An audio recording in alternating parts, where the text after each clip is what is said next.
नमस्कार. लीन मॅन्युफॅक्चरिंग मराठीमध्ये आपलं स्वागत आहे. आज आपण व्ही-एस-एमचं दुसरं उदाहरण पाहणार आहोत ते हॉस्पिटल इंडस्ट्रीमध्ये. आपण सर्वांनीच डॉक्टरकडे गेला आहात ओ-पी-डीसाठी, बरोबर आहे? ओ-पी-डीमध्ये रांग लागली असेल, त्याच्यानंतर मग डॉक्टर चेकिंग होते.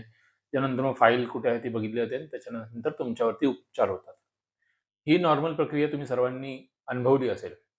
तर व्हॅल्यू स्ट्रीम मॅपिंग करताना काही हॉस्पिटल इंडस्ट्री असतात ते पाहतात, की जो काही पेशंट्स आहे त्याचा वेळ कुठे जातोय जास्त.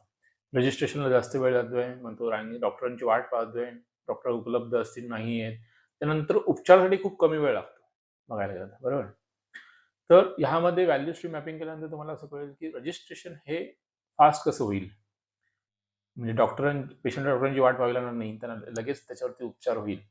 ह्यासाठी रजिस्ट्रेशन खूप फास्ट केलं जातं. म्हणजे काही हॉस्पिटल्स असतात त्यांच्यामध्ये ऑनलाईन रजिस्ट्रेशन असतं. डिटेल काही घेतले त्यांचे, की पुढे त्यांना कुठला आजार आहे त्याची हिस्ट्री मेंटेन केली जाते त्या पेशंटची.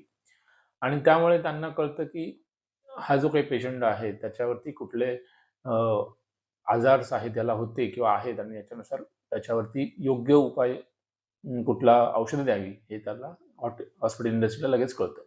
तर अशा पद्धतीनं व्हॅल्यू स्ट्रीम मॅपिंग हे हॉस्पिटल इंडस्ट्रीमध्ये वापरलं जातं. त्याच्यामुळे रांगा ज्या काही ओ-पी-डीमध्ये लागतात ना, त्या रांगा कमी केल्या जातात आणि डॉक्टरांचा जो वेळ आहे म्हणजे उपचार देण्याचा वेळ हा जास्त प्रमाणात होतो. ते कुठल्याही प्रकारे पेशंटचा वेळ जास्त वाया जात नाही.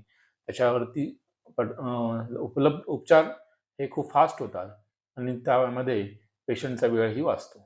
अशा पद्धतीनं हॉस्पिटलमध्ये व्हॅल्यू स्ट्रीम मॅपिंग हे केलं जातं. धन्यवाद.